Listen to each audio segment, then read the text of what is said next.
War is humanity's oldest shadow. It is loud, chaotic, and merciless. Swords clash, cannons roar, and entire nations are broken in a single moment. But long after the battle's end, the wounds remain, carved into the bodies of soldiers and etched into the memories of ordinary people. Yet rulers discovered something even more powerful than swords. A lost war could destroy their armies, but it could also reshape their societies. Defeat forced them to think differently. If they could not always win on the battlefield, they would find ways to control how people lived, thought, and obeyed. One of the most famous examples is the Battle of Jena in 1806. Prussia, what we know today as Germany, suffered a humiliating defeat at the hands of Napoleon. That moment taught Prussian rulers a painful lesson. Wars are not won by armies and weapons alone. The real power lies in controlling the minds and thoughts of the people. For this reason, the Prussian rulers designed a new system of education. Its purpose was not to Inspire free and creative minds, but to produce obedient, disciplined citizens who would serve the state without question. In these schools, the bell rang like in a military camp.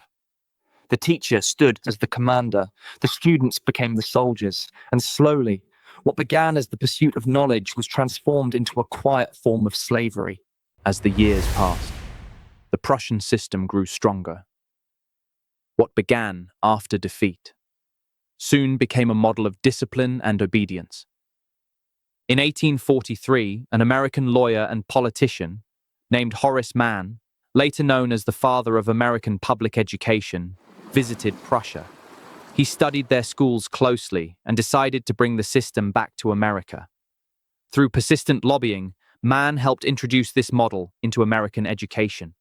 And with the support of industrialists, elites, and religious reformers, it slowly took root, shaping schools not to inspire freedom, but to enforce order and conformity.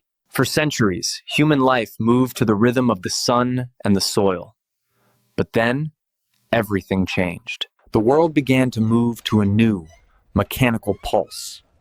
This was the Industrial Revolution. And in this new world, a person was no longer a farmer, a craftsman, or a thinker. They were something else, a cog, a single small part in a vast, complex system. The system didn't need your mind. It didn't want your creativity. So what did it want from you? It wanted your hands, your endurance, your silence. It required people who would work without end, who would ask no questions, and who would spend their entire lives, day in and day out, just turning the wheel. But who was the architect of this new system? One of the most powerful figures to emerge from the smoke was John D. Rockefeller. He became the first true oil tycoon billionaire of modern America, a man whose monopolistic power, ruthless tactics, and aggressive behavior have been written about for generations. But his ambition reached beyond oil.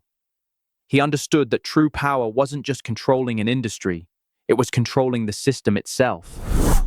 With his vast wealth, he began to control the gears of American power, the lawyers who wrote the laws, the politicians who passed them, and the systems that enforced them. He built his industrial empire. He was planning his most lasting legacy, a one that would outlive any single company or law. In 1902, Rockefeller poured millions of dollars into the General Education Board. To the public, it looked like philanthropy. But this was not charity. This was strategy. He wasn't building schools for free minds. He was building factories for obedience. For men like Rockefeller, a human being was not a thinking individual. A person was a product, a resource to be processed for maximum efficiency and control. His goal was clear: to create an education system that would produce obedient workers rather than independent thinkers. A population trained to follow instructions, not to question authority. It was an assembly line for the mind, designed to create what we now call a slave mind. Years later, in 1911, the American government would finally recognize the threat of his monopolistic behavior. The courts ordered Standard Oil to be dismantled. But while his oil empire was broken into pieces, his true empire, the empire of the mind, was already in motion, quietly reshaping American education to serve the needs of industry. And today, we live with the results of this system. Look at our schools, a production line that values test scores over critical thinking, compliance over creativity, and obedience over innovation. Students are processed through a system that teaches them what to think, not how to think. We have become the products of that original vision, trained to fit into boxes, to follow the rules, to serve an economic system that values our labor but ignores our humanity. The classroom has become a training ground for a lifetime of conformity, creating generations of workers perfectly suited for a world that demands their hands but has no use for their minds. This is the modern slave mind, not in chains, but in cubicles, not whipped by masters, but driven by debt and expectations. And every exam, every bell, every box we were forced into carries his fingerprint. We are living in Rockefeller's ultimate legacy. We are told a story from childhood. Go to school, get good grades, get a degree, and you will be successful. This is the promise of the system. But what if the most important chapter of that story has been deliberately left out? What if following the rules is the very thing that prevents you from rewriting them?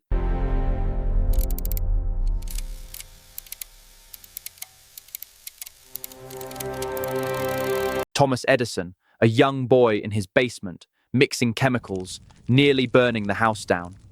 His teachers said he was too slow to learn, while classrooms demanded silence and order. Edison's education was chaos, fire, and relentless experimentation. Henry Ford, a farm boy taking apart watches, studying each gear and spring. No formal engineering degree, while schools taught theory from textbooks. Ford was learning physics with his hands, reverse engineering the world, one mechanism at a time. Michael Faraday, a bookbinder's apprentice, reading every scientific book he could find. No university would accept him. While the education system looked for credentials, Faraday was discovering how to generate electricity in a small London workshop. Leonardo da Vinci, with no formal education, he dissected corpses by candlelight to learn anatomy. While scholars debated the past, he was secretly inventing the future. In notebooks, the world wouldn't understand for centuries. Some genius is too advanced for its own time. The pattern continues into our digital age. Elon Musk, the billionaire behind SpaceX and Tesla, is a college dropout. Steve Jobs, the visionary who created Apple and Pixar, was a college dropout. Mark Zuckerberg, the founder of Facebook, connecting billions, is a Harvard dropout. Michael Dell, who revolutionized PC sales with Dell computers, is a university dropout. They are not alone. They stand among a long line of revolutionary billionaires, scientists, and activists who changed the world without a formal degree. The evidence is overwhelming. Look at what these innovators had in common. The system demanded obedience, standard answers, following rules. The innovators embodied curiosity, asking new questions, breaking rules. The system valued test scores, diplomas, fitting in. The innovators built light bulbs, social networks, space companies. And here is the most devastating truth of all. The architect of our modern education system, John D. Rockefeller, the man who poured millions into creating factories for obedient minds, was himself a high school dropout. He took one business course and then built an empire that would control American industry. He was the ultimate rule breaker, the original disruptor. He designed a system specifically to prevent the world from producing another Rockefeller. That is the ultimate control. It's not just about creating workers, it's about ensuring no one ever challenges the throne again. The factory model education system wasn't an accident. It was a firewall against future innovators. The classroom bell is ringing right now. But the future isn't inside those walls. It's in the mind of someone brave enough to walk away from prescribed paths and build what others said was impossible. The greatest education doesn't happen in classrooms designed for compliance. It happens when a curious mind meets a world full of problems waiting to be solved.